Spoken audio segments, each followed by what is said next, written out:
Il y a une communication du docteur Meda. Et moi, je serai le modérateur. Juste un mot de présentation du docteur Meda, je vais faire court, parce que sinon, c'est un CV qui est long. Parce que tout ce qui a comme structure, le cinéma, etc., le docteur Meda a toujours été impliqué. Il a été directeur de cinéma, il a été notre secrétaire général au niveau du ministère, un directeur de cabinet, au niveau du PESPACO, au comité d'organisation du président, au niveau de la direction générale de la formation et de la recherche des directeurs, etc. C'est pour vous dire que vous avez une forte personnalité devant vous ce matin qui va essayer, dans un langage facile, de transmettre, échanger avec vous autour de la thématique de la coproduction internationale. Donc, à vous réellement de tirer profit de cette communication. Parce que ces masterclass, c'est une autre façon d'apprendre et qui est très très bénéfique. À vous de savoir puiser dans ce puits de connaissances de docteur Meda que vous avez en face de vous ce matin. Merci. Docteur, peut-être que vous levez pour qu'on vous voit, parce qu'il y a, tous ceux qui sont là sont des étudiants, hein, que ce soit Isis, Amka ou d'ailleurs. Vous les connaissez, ils vous connaissent.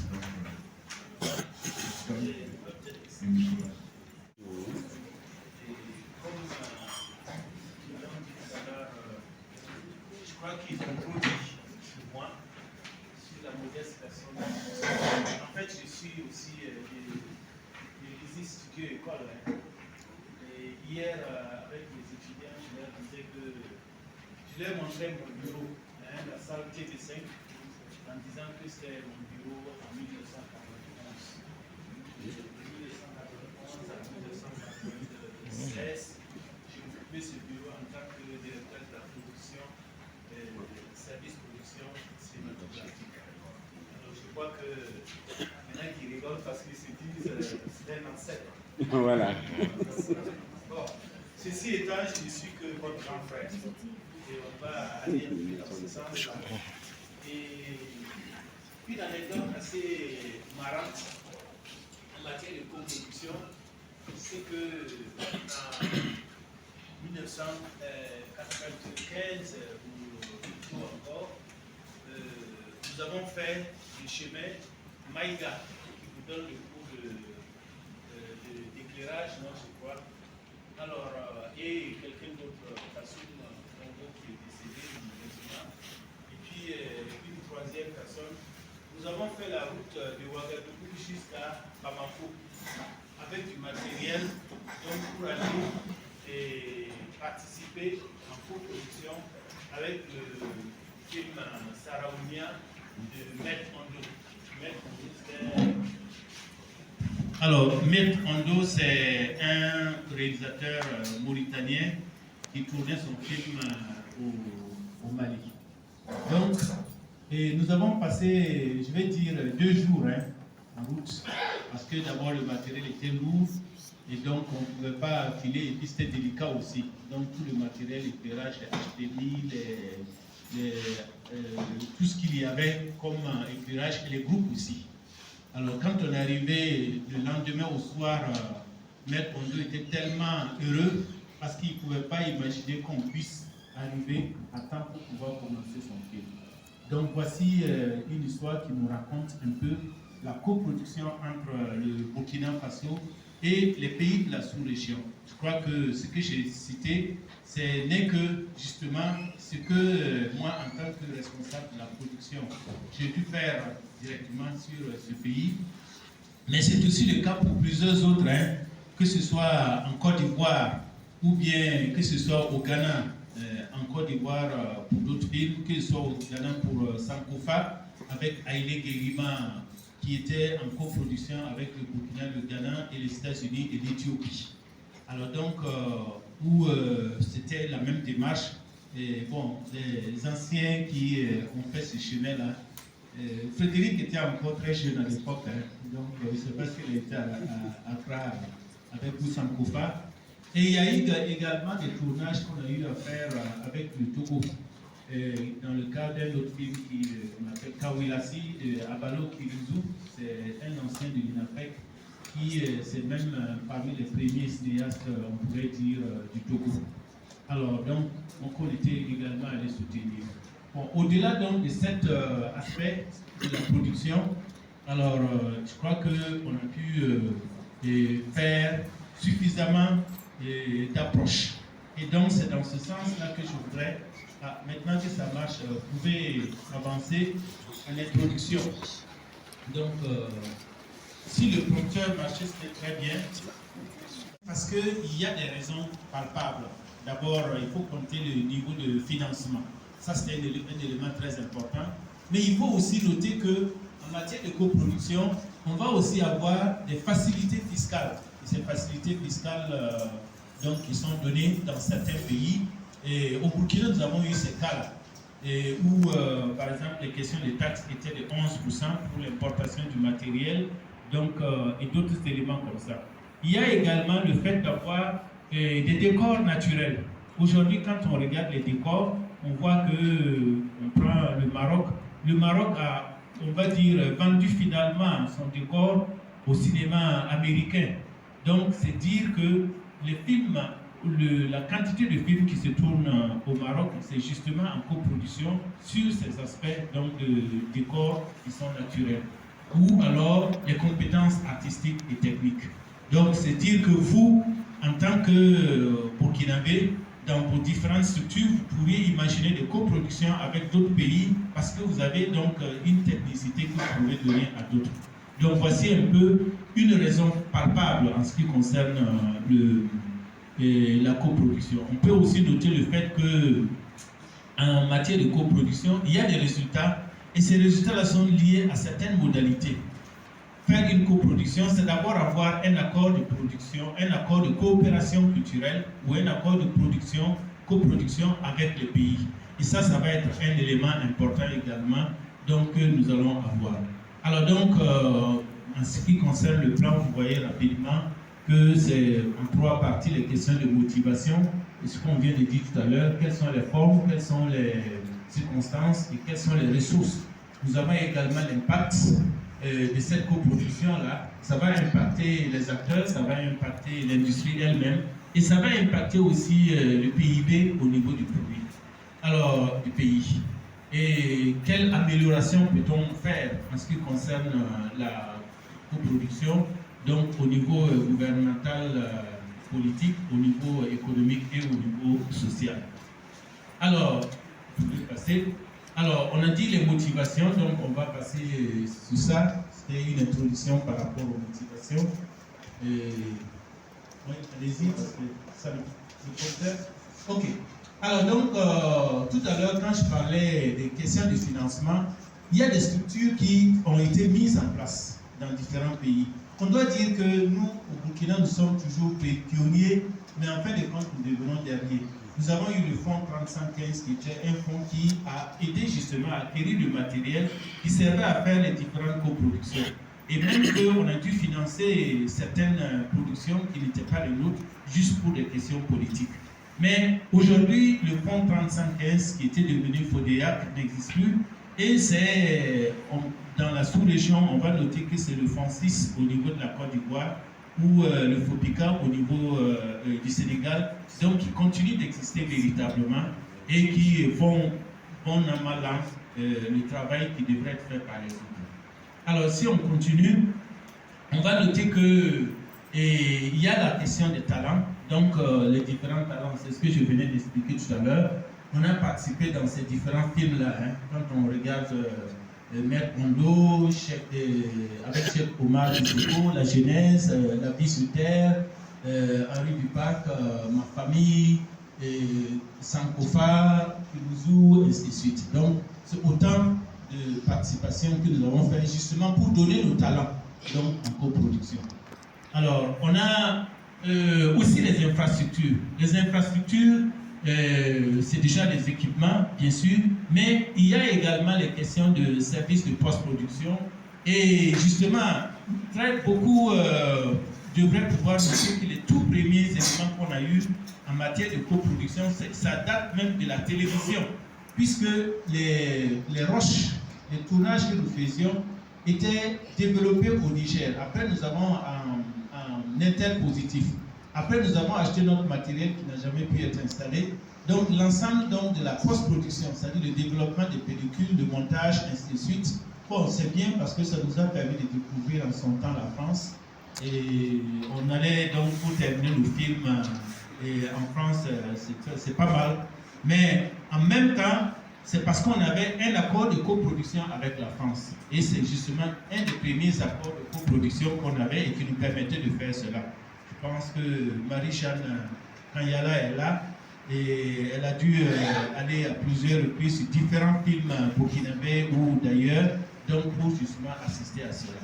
Il y a les décors dont j'ai parlé, donc le Maroc se retrouve en tant que pionnier dans ce domaine. Ça veut dire qu'on peut aussi, à notre niveau, devenir pionnier parce que nous avons quand même toutes les possibilités. Là, au Maroc, c'est essentiellement le désert. Mais nous avons le désert, nous avons le Sahel, nous avons la savane, nous avons la forêt. Alors donc, comment on peut transformer notre espace donc, en espace attractif en matière de coproduction, notamment par rapport aux différents décors. Alors donc, l'élargissement du public aussi. Faire une coproduction, c'est justement faciliter la diffusion du film. Parce que les acteurs, les techniciens ou les créateurs qui sont dans le film vont amener également leur pays à s'intéresser au film qui est fait. Donc c'est déjà un élément important que l'on va retrouver à ce niveau. Alors, donc on a, en matière de coproduction, il y a des circonstances, c'est la coopération bilatérale ou la coopération multilatérale. Et dans cette coopération bilatérale, on va se retrouver avec ce que j'ai cité tout à l'heure, les différents pays où nous sommes allés jusqu'au niveau du Sénégal. Vous voyez que récemment, on a programmé le camp de Tiaroy à Cannes, après plusieurs années de sa réalisation. Il y a par exemple un acteur burkinabé, Gustave Storgo, qui a travaillé sur ce film-là. Donc déjà, vous voyez un peu comment nos talents ont été utilisés du point de vue bilatéral. Alors au niveau multilatéral, on va aller au niveau multilatéral, c'est aussi la même chose. Hein. Alors essentiellement, on va noter que il y a des avancées, des accords qui sont en vue ou bien qui ont été, mais malheureusement souvent n'ont pas été développés. Alors, quand on prend un peu tous les textes au niveau de l'UEMOA, ou bien au niveau de la CEDEAO, ou bien même l'Union africaine avec qui on a travaillé pendant longtemps pour arriver à sortir ce qu'on appelait la commission africaine de l'audiovisuel et du cinéma. Je pense que dernièrement encore, il y a eu une installation au Kenya, puisque le siège est basé au niveau du Kenya. Donc, c'est des structures qui existent, mais qui finalement ne fonctionnent pas toujours en Afrique. Du coup, c'est l'Union européenne et la francophonie qui participent justement en matière de coopération bilatérale, donc dans la coproduction. Alors, en matière de coopération décentralisée, c'est quelque chose aussi que nous pouvons développer. Parce que comment peut-on faire en sorte que la région, au niveau du Bobo-Dioulasso, des hauts-bassins, ou bien dans les 13 régions, qu'on puisse développer avec les acteurs, enfin les réalisateurs ou les producteurs, donc des structures ou des mécanismes de coproduction. Ailleurs, ça existe, et notamment en France, donc qui collaborent avec les pays. Alors, l'accord de coproduction entre pays, bon, nous avons déjà parlé de ça, on ne va pas trop revenir là-dessus. Il y a des fonds nationaux, on a déjà cité FONSIC, FOPICA. Au niveau du Burkina, on ne va pas s'oublier. Hein, le FDCT existe, même si c'est un embryon en ce qui concerne le cinéma. Le travail qui est en train de se faire, c'est d'avoir un fonds proprement cinématographique que nous sommes en train d'essayer de mettre en place. J'ai déjà cité le FODEAC, qui était la suite, bien sûr, du Fonds 3515 et qui devait être remplacé. Au niveau du multinational, c'est ce que je venais de dire en ce qui concerne la Commission africaine de l'audiovisuel et du cinéma, dont le Fonds Image pour la francophonie et l'Union européenne qui a différents fonds également. Alors, il y a des groupes privés qui ont développé également des fondations. Donc, le fonds Hubert Valls a été largement utilisé par les différents producteurs pour monter leur projet de film. Et on va dire qu'il y a des mécanismes donc, de financement dont les gens ont profité. C'est les autorisations, les tournages. Si on a une coproduction, on peut facilement obtenir ça. Il y a les dérogations et les allègements fiscaux. Il y a les préférences dans les questions de diffusion télévisuelle. Alors donc, quel impact de tout cela sur les acteurs? On va noter que l'impact le plus important qu'il faut noter, c'est l'accroissement de la visibilité et l'accès aux ressources. Si nous sommes en coproduction, ça veut dire que nous avons toutes les chances d'avoir ces éléments-là. Cependant, en ce qui concerne ces acteurs-là, il y a quand même des éléments pervers, des retombées perverses sur le secteur. Et les retombées perverses, justement, c'est de noter que dans un premier temps, pour ce qui concerne les opportunités, c'est la coproduction va donner à nos pays africains l'occasion de travailler avec des gens qui ont un certain professionnalisme, donc qui renforce aussi nos capacités pour les transferts de connaissances. Mais c'est ce qui ouvre aussi de nouvelles portes pour différentes personnes. La collaboration avec les cinéastes également étrangers, c'est l'occasion d'apprendre des connaissances et de partager des connaissances, des techniques, mais c'est aussi l'occasion de créer des partenariats avec les Africains, donc créer un système de réseautage, parce que c'est aussi de cette façon qu'on peut travailler ensemble. Travailler, c'est parce que c'est une grande famille, le cinéma, donc qui n'a pas de frontières. Donc c'est un peu ces éléments-là qu'on a comme opportunité. Alors donc, on n'oublie pas. Alors, il y a un autre aspect de cela positif, c'est l'accroissement de la visibilité. On a plus ou moins parlé de cela. On est plus visible, le pays est visible et les acteurs eux-mêmes sont visibles. Donc c'est ce qui pousse un atout important. On a parlé des ressources également, l'accès aux ressources financières, donc qui devient un élément intéressant. Cependant, il y a des risques. Et ces risques, c'est ce qu'on disait tout à l'heure. Il y a des opportunités, mais il y a des risques. Les questions de risques, c'est notamment la perte d'identité culturelle. C'est vrai que l'on dit souvent que celui qui compte sur la bourse de l'autre, celui qui tient la bourse entend la flûte. Ça veut dire que si on compte sur les autres, on va nous imposer ce que l'on veut. Et vous voyez un peu l'Union européenne aujourd'hui, ou bien la francophonie, ou bien ils sont de gros bailleurs de finances et de fonds. Mais maintenant, quelle va être notre capacité à dire que nous voulons parler de nos identités culturelles? Donc ça devient un challenge qu'il faut arriver à relever et à travers les dialogues que l'on va mener entre nous. Il y a également la question de la dépendance donc, par rapport au financement. Et l'aide doit contribuer à tuer l'aide. Mais seulement souvent, c'est que l'aide, quand elle existe et qu'elle devient permanente, elle crée une certaine dépendance. Donc celui qui reçoit l'aide devient dépendant de celui qui donne l'aide. Et ça, c'est un problème réel. Parce que si on veut parler d'une véritable industrie, il faut qu'à un certain moment, qu'on puisse arriver à dire que nos coproductions sont allées jusqu'à un niveau où on peut s'autofinancer aussi. Ou bien on peut créer des financements entre nous, mais ne plus compter vraiment sur les autres pour leur financement. Alors, il y a également l'accès inégal aux opportunités. C'est vrai que si vous n'avez pas d'accord de coopération avec un pays, vous ne pouvez pas avoir accès donc, à la coproduction.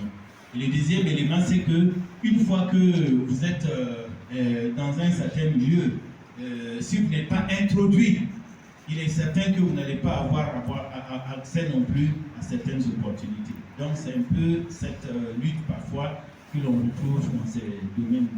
Alors donc, il y a également l'obligation de réinvestissement au profit du pays donateur.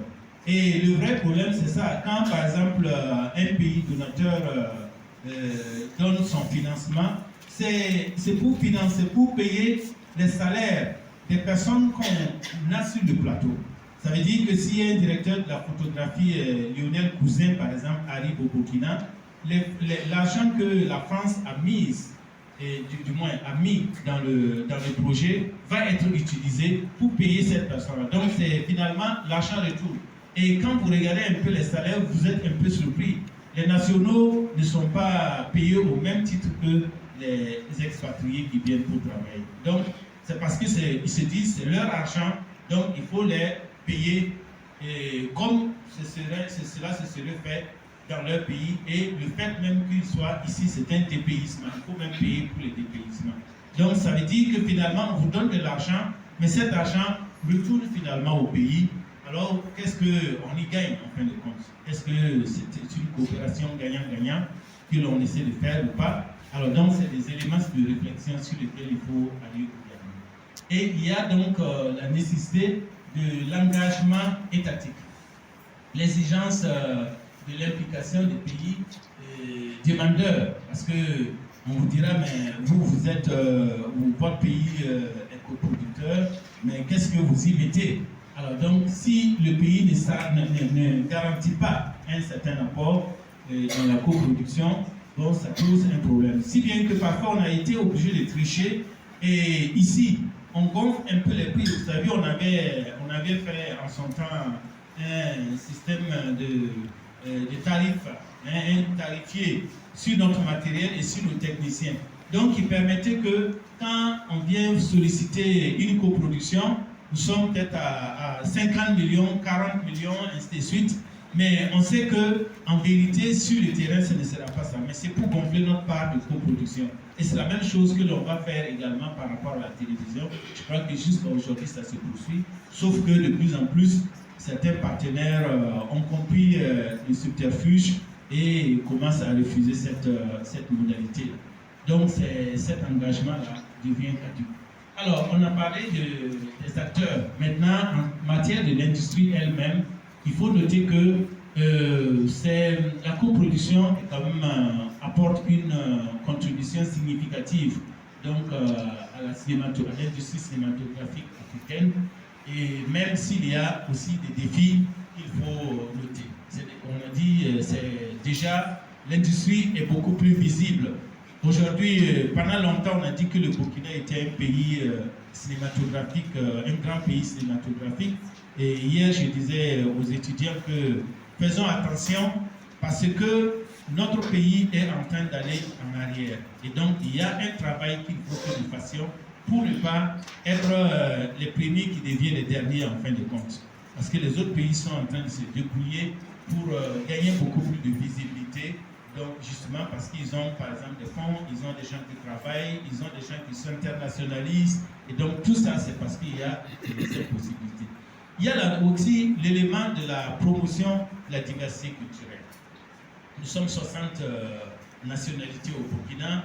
Et si l'on prend toute l'Afrique, si on veut aller dans les pays africains, on voit que la diversité culturelle devient un élément important. Et si on veut conquérir le monde, donc cette diversité culturelle, c'est cela qui va nous permettre justement de montrer, de passer ce qu'on va appeler la localisation, c'est-à-dire qu'en fait prendre en compte les éléments locaux pour les envoyer dans le global, dans le mondial. Alors donc, comment nos valeurs culturelles peuvent être vendues, non pas en disant que nous sommes là pour vendre nos valeurs culturelles. Les Américains, quand ils font un film, ils ont imposé le gin, ils ont imposé le Coca-Cola, ils ont imposé le McDonald's, mais ils n'ont jamais dit qu'ils font de la culture. Mais c'est de façon très subtile, de façon très pernicieuse, que tous ces éléments-là ont été véhiculés.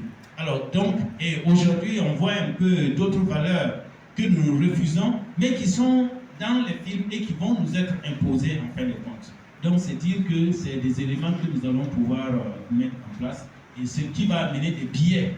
Et donc les biais justement de cette représentation-là, c'est que nos différentes sociétés, on va nous faire vivre des stéréotypes Et ces stéréotypes, on va standardiser, uniformiser la culture si on ne fait pas attention. Et donc, on risquera de ne plus avoir de place. C'est vrai qu'en son temps, on avait défendu l'exception culturelle, mais on s'est rendu compte aussi que l'exception culturelle, est-ce que ce n'était pas plutôt un dominé qui essayait d'avoir comme un syndicat pour défendre une exception culturelle par rapport à ça. Donc, tous les pays africains, tous les films qu'on finançait en France ou en Europe, entrer dans cette exception culturelle, on dit que ce sont des films français pour contrer justement la pensée américaine. Bon, est-ce que c'est vraiment ça qu'il faut? Donc, il faut notre propre représentation.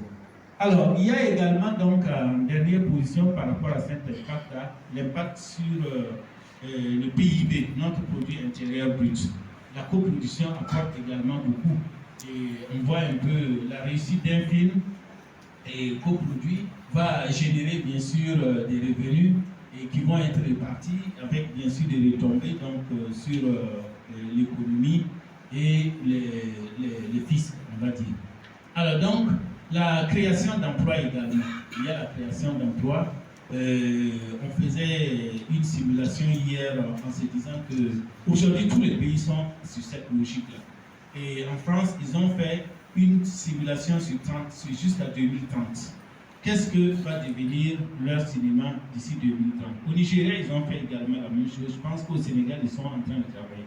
Nous, on se pose la question de savoir, dans 10 ans, au lieu de 2030, 2035, qu'est-ce que va devenir notre cinématographie? Qui seront les ressources humaines? Aujourd'hui, on va dire que si on prend cet ensemble d'une cinquantaine d'étudiants qui vont être reversés dans le milieu cinématographique, il y a la FNCA, donc qui est là, qui a certainement des statistiques également. On a dit, bon, si on s'imagine que en 2035, on va avoir 1000 professionnels. 1000 professionnels, comment il faut y arriver et quel type de professionnels il faut faire avoir pour qu'en même temps on ait la relève, mais et qu'on tienne aussi compte des innovations qui sont faites. Wow. Donc, voici.